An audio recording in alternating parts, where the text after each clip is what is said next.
الرحيم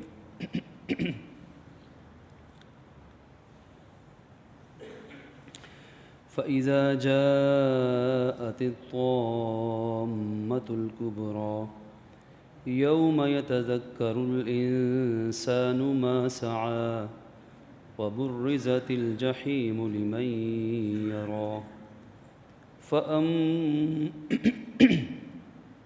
فأما من طغى وآثر الحياة الدنيا فإن الجحيم هي المأوى وأما من خاف مقام ربه ونهى النفس عن الهوى فإن الجنة هي المأوى صدق الله العظيم وصدق رسوله النبي الكريم ونحن على ذلك من الشاهدين والشاكرين والحمد لله رب العالمين يا رب صل وسلم دائما أبدا على حبيبك خير خلق كلهم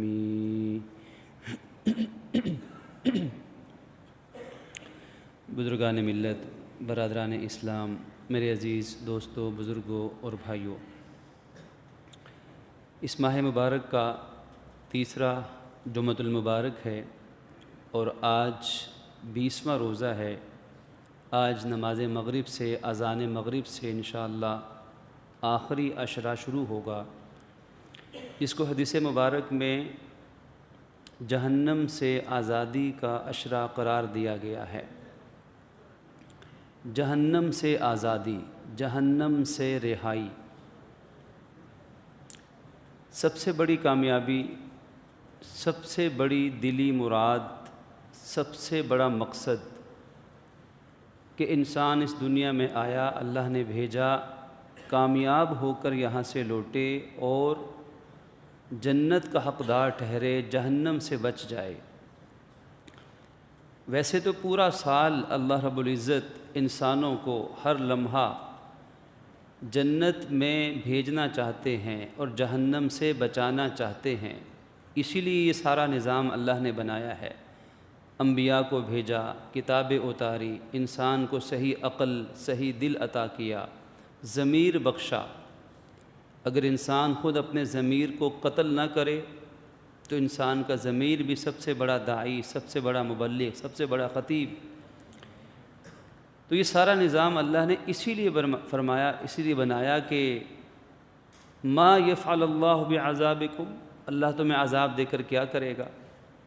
اللہ نے اپنے بندوں کو خود پیدا کیا، وہ ان بندوں کو جہنم میں کیوں پھینکنا چاہے گا؟ اللہ اپنے بندوں سے بہت محبت کرتا ہے، نیک سے تو کرتا ہی ہے، بد سے بھی محبت کرتا ہے۔ قرآن بھرا پڑا ہے اس موضوع پر، اگر ہم تفصیل میں جائیں کہ اللہ اپنے خطا کار بندوں سے کتنی محبت کرتا ہے۔ تو یہ ایک بڑا طویل موضوع ہے، اس کا خلاصہ اللہ نے قرآن میں نام لے لے کر کہا ہے، یا عبادی یا عبادی یا عبادی، اے میرے بندو جنہوں نے بہت خطائیں کی ہیں، اپنی جانوں پہ بہت ظلم ڈھائے ہیں، میری بہت نافرمانیاں کی ہیں۔ اسی سے پتہ چلتا ہے کہ اللہ تعالیٰ ان کو اپنے بندے کہہ کے پکار کر اپنی طرف بلا رہا ہے۔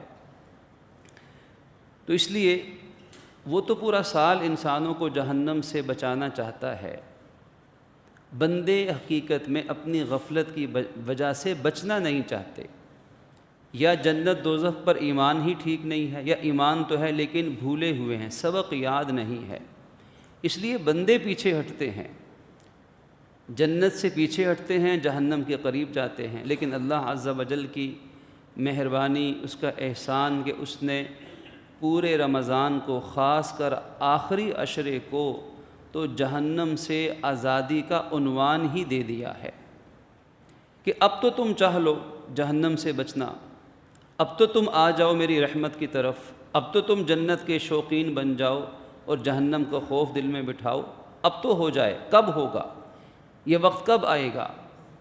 جب انسان اپنے ضمیر اور اپنے ایمان کے اس مطالبے کو پورا کریں گے کہ جو لوگ اپنے اعمال کی وجہ سے اپنے اوپر جہنم کو لازم کیے بیٹھے ہیں، خالق فرماتا ہے کہ اب تو آؤ، اب تو بالکل آخری لمحہ ہے، آخری گھڑیاں ہیں، آخری عشرہ ہے۔ قرآن مجید فرقان حمید ہمارے سامنے اس حقیقت کو بیان کرتا ہے مختلف مقامات پر کہ جہنم کتنی ہولناک چیز ہے۔ فَإِذَا جَاءَتِ الطَّامَّةُ الْكُبْرَى، جب وہ بہت بڑا سانحہ پیش آنے والا ہے۔ فَإِذَا جَاءَتِ الصَّاخَّةُ اِذَا زُلْزِلَتِ الْأَرْضُ زِلْزَالَهَا الْقَارِعَةُ مَا الْقَارِعَةُ۔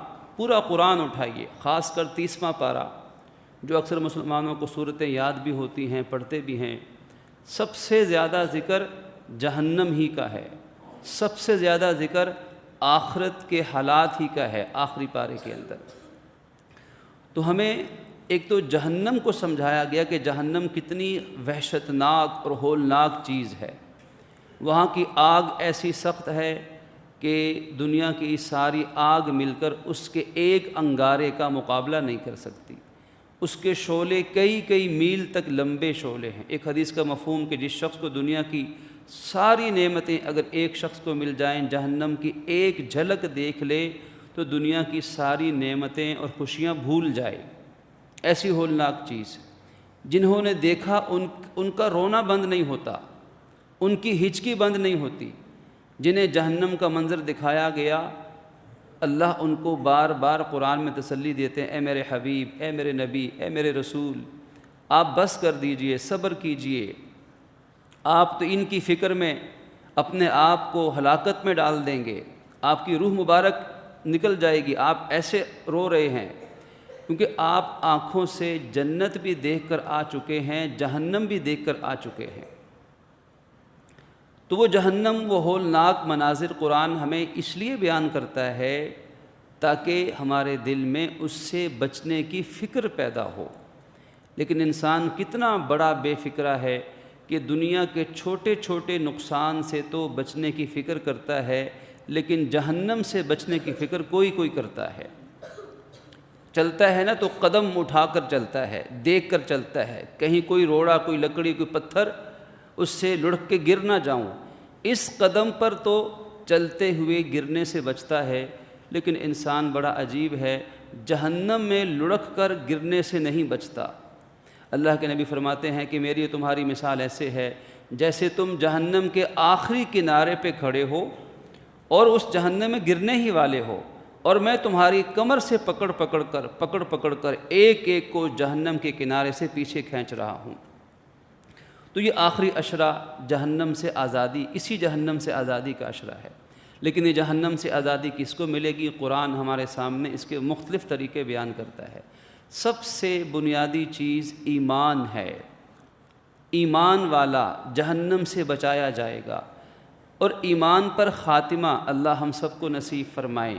ایمان پر خاتمہ نہ ہونے والا یقینی جہنم کا سزاوار ہے۔ خالق نے قرآن میں دو ٹوک اعلان کئی جگہ پر کیا کہ جو کفر پر مرے گا اس کے لیے جہنم ہمیشہ کے لیے ہے۔ اللہ شرک کفر کرنے والے کو معاف نہیں کرے گا۔ ان اللہ لا یغفر ان یشرک بہ ویغفر ما دون ذلک لمن یشاء، جسے چاہے گا معاف کرے گا، لیکن شرک اور کفر کی معافی نہیں ہے۔ تو ایمان کامل پر خاتمہ۔ پھر دوسری چیز اللہ اور اس کے رسول کی اطاعت ہے۔ وَمَن يُطِعِ اللَّهَ وَرَسُولَهُ فَقَدْ فَازَ فَوْزًا عَظِيمًا۔ جو اللہ اس کے رسول کی اطاعت میں لگے گا یقیناً وہی بڑی کامیابی پا جائے گا۔ اور بڑی کامیابی کیا ہے کہ دنیا میں بھی کامیابی اور آخرت میں بھی کامیابی۔ انسان جہنم سے بچ کے جنت میں چلا جائے، فقط فاز، بس وہ کامیاب ہو گیا۔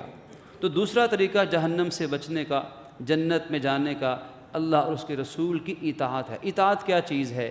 یہ ہم شروع سے رمضان سے پہلے سے یہی بات بار بار مختلف طریقوں سے آ رہی ہے۔ اطاعت نام ہے بس ان کے حکم پر چلنے کا، جیسے وہ کہتے ہیں ویسے کرنا۔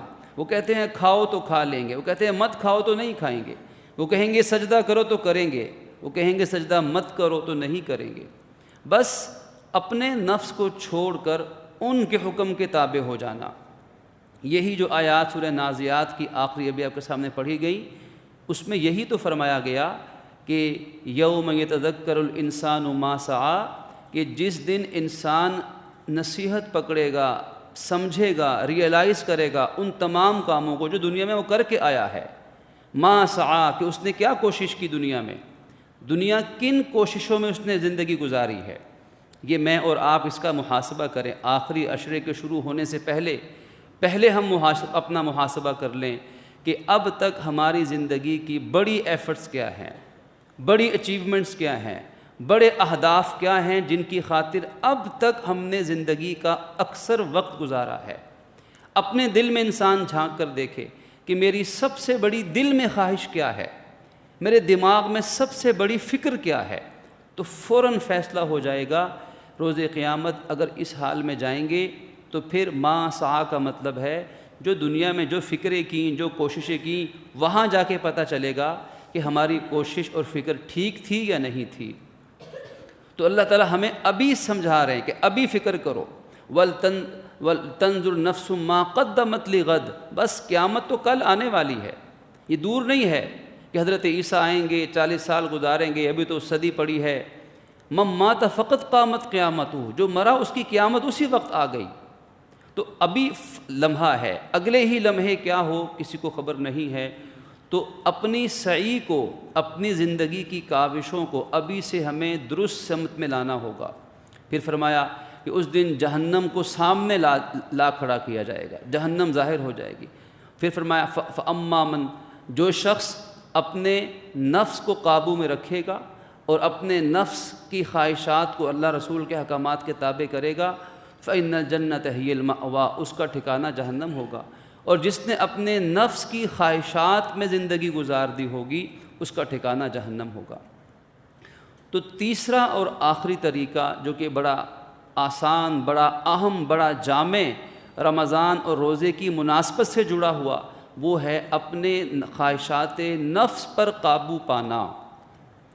آج کی دنیا، آج کا زمانہ، آج کا انسان اس کا الٹ سمجھتا ہے۔ وہ سمجھتا ہے کہ جو میرے دل میں خواہش پیدا ہو جائے اس کو حاصل کر لینا یہ کامیابی ہے۔ جو جی چاہتا ہے اگر میں نے اس کے لیے سر دھڑ کی بازی بھی لگا دی اور میں پا گیا تو بس یہی کامیابی ہے۔ حالانکہ ہمیں قرآن کامیابی اس کی الٹ بتاتا ہے کہ خواہش نفس پہ چلنا اور اس کو لے لینا، اس کو پورا کرنا کامیابی نہیں، یہ ناکامی ہو سکتی ہے۔ کامیابی یہ ہے کہ اپنے دل کی خواہشات کو، اپنے ارادوں کو، اپنی امنگوں کو، اپنے خیالات کو، اپنی کوششوں کو اللہ اور اس کے رسول کے تابع کر کے، اسی کا نام اطاعت ہے، ان کے تابع کر کے، ان کی مان کر پھر اپنی خواہش کو پورا کرنا، یہ کامیابی ہے۔ انہوں نے انسانی خواہشات پہ قدغن نہیں لگائی، انسانی خواہشات کا انہوں نے گلا نہیں گھونٹا، انسان کو انسانی خواہشات سے روکا نہیں ہے، بلکہ صرف ان کو ایک ادب کا دائرہ سکھایا ہے کہ تم انسان ہو، وَلَقَدْ كَرَّمْنَا بَنِي آدم، سب سے بہتر تمہیں بنایا ہے، تم اللہ کے نائب اور خلیفہ ہو، تم مسجود ملائکہ ہو، تمہارے ابا آدم کو فرشتوں نے سجدہ کیا تھا۔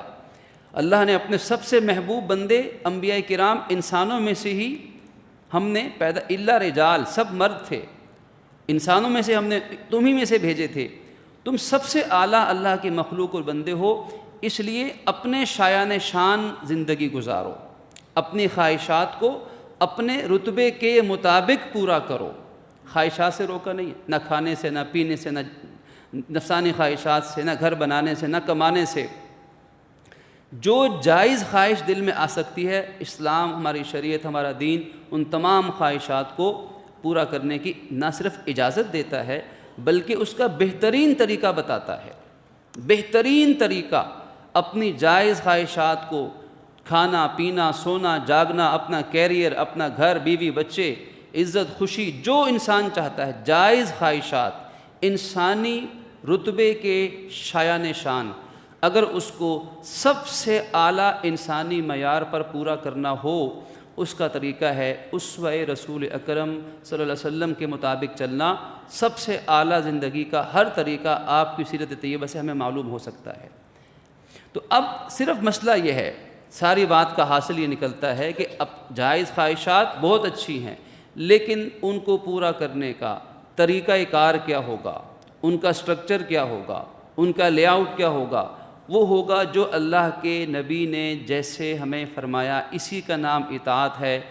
اگر یہ جملہ ہم سمجھ جائیں تو ہمیں پورے دین کی روح سمجھ آ سکتی ہے کہ اپنی اچھی خواہشات کو حضور کے طریقے پر پورا کرنا نہ صرف یہ کہ جائز ہے بلکہ عبادت ہے۔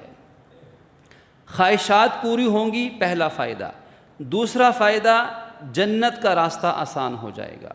دوسرا فائدہ، ہم اللہ کے نیک بندے بن جائیں گے، اللہ کے فرما برداروں میں ہمارا انشاءاللہ شمار ہوگا، اور جہنم سے خلاصی پانے والوں میں انشاءاللہ کہیں نہ کہیں اس لسٹ میں ہمارا نام بھی انشاءاللہ شامل ہو جائے گا۔ تو اللہ تعالی ہمیں اس کی توفیق بخشیں۔ آخری عشرے کی مناسبت سے سب سے پہلے ایمان ہے، اپنے اور اپنی نسلوں کے ایمان کا تحفظ کرنا، اس کی فکر کرنا، پھر اطاعت کے دائرے میں آنا، اللہ اس کے رسول کی اطاعت کرنا، اور پھر اطاعت کس چیز کا نام ہے کہ اپنے خواہشات، زمانے اور معاشرے کے احکامات کو اس وقت تک قبول نہیں کر سکتے جب تک اللہ رسول کی طرف سے ان کو قبول کرنے یا ان کو اپنانے کی اجازت نہ مل جائے۔ تو یہ آخری عشرہ حقیقت میں انسانوں کو جہنم سے آزادی عطا کرنے کا اللہ رب العزت کی طرف سے خاص تحفہ ہے، ایک سنہری موقع ہے، ایک ایسا لمحہ ہے کہ جس میں انسان بآسانی اپنے رب کو راضی کر سکتا ہے۔ اسی لیے اللہ کے نبی صلی اللہ علیہ وسلم کی احادیث مبارکہ ہیں کہ جب آخری عشرہ شروع ہوتا تو آپ اپنے ازار کو، اپنی تہبند کو کس کے باندھ لیتے، اللہ کے حضور خوب عبادت کرتے، اپنے اہل خانہ سے الگ ہو جاتے، اور آخری عشرے میں ہمیشہ آخری لمحات تک آپ نے اعتکاف فرمایا ہے۔ ربیع الاول میں آپ کا وصال ہوا، ربیع الاول سے پہلے جو آخری رمضان گزرا آپ نے اس میں بھی اعتکاف فرمایا، اور اعتکاف بڑی محبت والی عبادت ہے۔ یہ فرمایا جس نے ایک دن بھی اعتکاف کیا تو اللہ رب العزت اس کے اور جہنم کے درمیان میں 3 ایسی خندقیں کھود دیں گے کہ ایک خندق کا فاصلہ زمین و آسمان کے برابر ہے۔ یہ نفلی اعتکاف پر ہے، یہ ایک دن کا۔ اور جس نے مسنون اعتکاف کیا رمضان کا آخری عشرہ تو انشاءاللہ یہ اس سے بڑھ کر نیکی ہے، اور ایک دن کے بجائے پورا عشرہ اعتکاف کیا تو یہ پھر بہت بڑھ کر نیکی ہو جائے گی کہ ایک دن کے اعتکاف پہ 3 خندقیں اور ایک خندق کا فاصلہ زمین و آسمان کے درمیان، جہنم سے اس کو اتنا دور کر دیا جائے گا۔ جہنم سے رہائی کا طریقہ، اگر کوئی مسنون اعتکاف نہ بیٹھ سکے تو پھر نفلی اعتکاف کر لیا جائے۔ مسنون اعتکاف تو مرد حضرات مسجد شرعی میں کرتے ہیں، جہاں 5 وقت کی نماز باجماعت مسجد شرعی ہو، وہاں آج غروب آفتاب سے پہلے مسنون سنت اعتکاف کی نیت سے اس جگہ میں داخل ہو جائیں گے۔ اگر خواتین نے اعتکاف کرنا ہے تو خواتین کے اعتکاف کی جگہ گھر ہے، گھر کے کسی چھوٹے کمرے میں یا کسی بڑے ہال کمرے کو چھوٹے حصے میں تقسیم کر اس جگہ میں مسجد کی نیت کر لی جائے، چاہے صرف 10 دنوں کے لیے، اور پھر وہاں پر وہ خواتین غروب آفتاب سے پہلے اعتکاف کی نیت سے داخل ہو جائیں۔ وہی مسجد، وہ گھر کا کمرہ ان کے لیے پورا رمضان آخری عشرے میں مسجد تصور کیا جائے گا۔ ان کو جو ثواب مردوں کو مسجد میں اعتکاف کا ہوگا وہ ثواب خواتین کو اس گھر کی مسجد میں اعتکاف کا ہوگا۔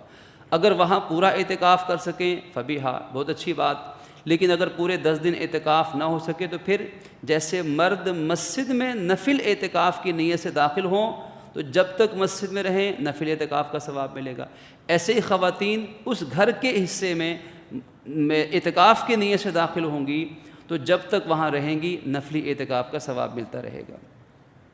اور اعتکاف کرنے والا فرمایا من اعتکف ایمانا و احتسابا، کہ جو شخص اللہ کی رضا کے لیے ثواب کی نیت سے اعتکاف کرتا ہے اللہ تعالیٰ اس کے پچھلی خطاؤں کو، گناہوں کو معاف فرما دیتا ہے۔ یہ گناہوں کی بخشش، یہی جہنم سے آزادی ہے۔ لیکن اس میں ایک بات یاد رہنی چاہیے کہ گناہوں کی بخشش کی جو فضائل، جیسے شب قدر کی فضیلت ہے خیر من 1000 شہر، یہ فرمایا کہ 1000 مہینوں سے بہتر ہے، یعنی یہ مطلب نہیں کہ 1000 مہینوں سے بہتر ہے لیکن 2000 مہینوں سے بہتر نہیں ہے۔ 1000 مہینے کتنا عرصہ بنے گا، اور کوئی شخص اس میں عبادت انجام دے اور پلک جھپکنے کے برابر بھی عبادت سے پیچھے نہ ہٹے مسلسل 1000 مہینے عبادت کرے۔ اگر یہ بھی مطلب ہوتا تو کتنی بڑی بات تھی کہ ایک رات جاگے، عبادت کی، 1000 مہینوں کے برابر یا بہتر اللہ نے اس عبادت کا ثواب عطا فرما دیا۔ لیکن یہاں فرمایا کہ خیر ہے، صرف 1000 نہیں بلکہ بے شمار مہینوں سے، ہزاروں مہینوں سے، آپ کہہ سکتے ہیں غلط نہیں ہوگا، ہزاروں بلکہ لاکھوں مہینوں کی عبادت سے بڑھ کر ثواب ملے گا اگر انسان شب قدر کی سعادت حاصل کر لیتا ہے۔ اللہ رب العزت ہم سب کو نصیب فرما دے۔ اعتکاف کرنے والوں کے تو مزے ہیں، وہ تو خوش نصیب ہیں کہ وہ تو اعتکاف میں ہی ہوں گے، اور انشاءاللہ ان آخری عشرے میں جب بھی وہ شب قدر کی سعادت آئے گی انہیں انشاءاللہ نصیب ہو جائے گی۔ اور خاص طور پہ حکم دیا کہ طاق راتوں میں تلاش کرو۔ طاق راتوں سے مراد 21ویں کی رات، آج غروب آفتاب سے 21ویں کی رات شروع ہو جائے گی، پھر 23ویں کی رات آئے گی، 25ویں کی آئے گی، 27ویں کی آئے گی، 29ویں کی آئے گی۔ کم از کم ان پانچ طاق راتوں میں تو ہمیں جتنی ممکن ہو عبادت کرنی چاہیے، شب قدر کی تلاش کی نیت سے، کہ دل میں یہ خیال ہو کہ یا اللہ مجھے شب قدر عطا فرما دیجیے، پھر ان طاق راتوں کو جاگ کر عبادت کی جائے۔ تو اس لیے اب ہمارے ہاں صرف 27ویں کو جاگنے کا رواج ہوتا ہے، ٹھیک ہے چلیں کچھ نہ کچھ تو ہونا بہتر ہے، لیکن اصل طریقہ یہ ہے کہ ان 5 طاق راتوں کو عبادت میں بسر کیا جائے۔ جیسے آج سے 21ویں کی رات ہے، ہم سب نیت فرما لیں کہ انشاءاللہ ہم 21ویں کی طاق رات میں ایسے ہی عبادت کریں گے انشاءاللہ جیسے ہمارے ہاں 27ویں کی رات کو جاگنے کا رواج ہے۔ اللہ تعالی ہم سب کو توفیق عطا فرمائے۔ تو ہزاروں مہینوں سے بہتر کی عبادت ہے۔ آج مسئلہ یہ ہے کہ انسان اپنے دل کو سمجھاتا نہیں، یہ دل ہے نا، یہ سمجھتا نہیں ہے۔ اگر کہا جائے کہ ایک رات جاگو تو 1 ملین پاؤنڈ تمہیں تحفے میں دیے جائیں گے، پورا ملک رات کو ایک ٹانگ پہ کھڑے ہو کے جاگے گا کہ ہمیں ایک رات پہ جاگنے پہ اتنا ملے گا، اس لیے کہ اس کا نفع فوری ہے، فوراً بینک میں اکاؤنٹ میں پیسے آ جائیں گے، فوراً جیب وزنی ہو جائے گی۔ انسان فوری نفع کو دیکھتا ہے، جلدی نفع کو دیکھتا ہے، لیکن تجارت پیشہ لوگ جانتے ہیں کہ لانگ ٹرم انویسٹمنٹ میں نفع ہمیشہ زیادہ ہوتا ہے۔ تو یہ آخرت کی انویسٹمنٹ ہے، اس کا فائدہ دنیا میں بھی ہوگا لیکن اصل فائدہ آخرت میں ہوگا۔ آج یہ جب بار بار کانوں پہ آواز ٹکراتی ہے کہ 1000 مہینوں سے بہتر عبادت کا ثواب، 1000 مہینوں سے بہتر عبادت کا ثواب، نفس کہتا ہے پتہ نہیں کب ملے گا، کب ملے گا، اس لیے فوراً کچھ کرنے کے لیے تیار نہیں ہوتا۔ تو ہمیں خود اپنے آپ کو سمجھانا ہے، خود اپنی کونسلنگ کرنی ہے، خود تنہائی میں بیٹھ کے مراقبہ کرنا ہے کہ دنیا کا نفع کیا ہے، تھوڑا سا نفع ہے، کھیل تماشا ہے۔ دنیا کے امیر ترین انسان بھی بہت جلد اس کو چھوڑ کے چلے جائیں گے، جو بڑے بڑے محلات میں ہیں وہ منوں تلے مٹی کے نیچے ہوں گے۔ اب یہ نیکی کتنی بڑی ہے، تو اس لیے اس چیز کا ہم ارادہ فرمائیں، انسانی نفسانی شیطانی دھوکوں سے اپنے آپ کو بچا کر۔ اللہ کے نبی سے بڑھ کر کون ہوگا نیکیوں کا حامل، لیکن آپ بھی عبادت کرتے ہیں، تو طاق راتوں کی عبادت جہنم سے آزادی کا طریقہ ہے۔ اور پھر اعتکاف ہے، پھر اللہ کے نبی کا صدقہ خیرات اس آخری عشرے میں بہت بڑھ جاتا تھا۔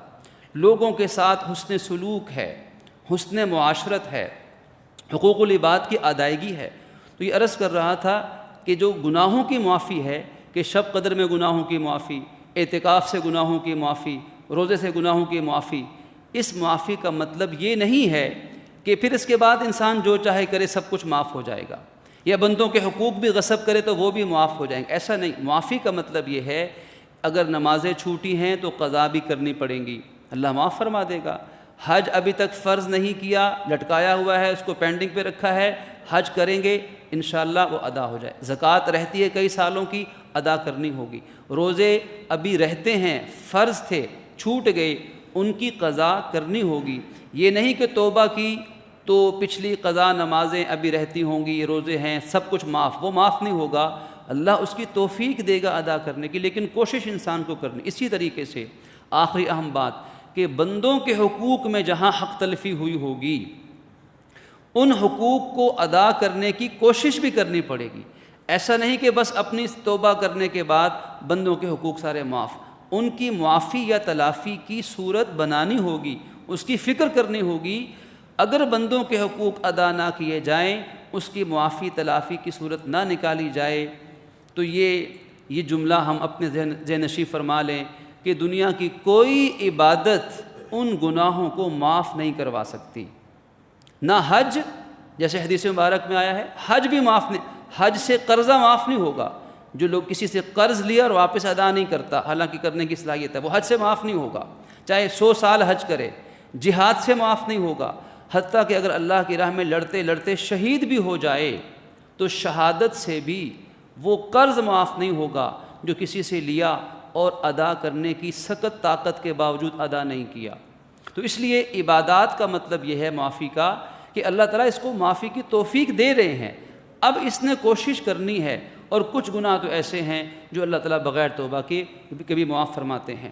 دعا فرمائیے کہ اللہ رب العزت اپنی رحمت سے اس آخری عشرے کو ہمیں صحیح معنی میں گزارنے کی توفیق بخشیں اور ہمارے لیے جہنم سے آزادی کا سامان کا ذریعہ بن جائے۔ وآخر دعوانا ان الحمد للہ رب العالمین۔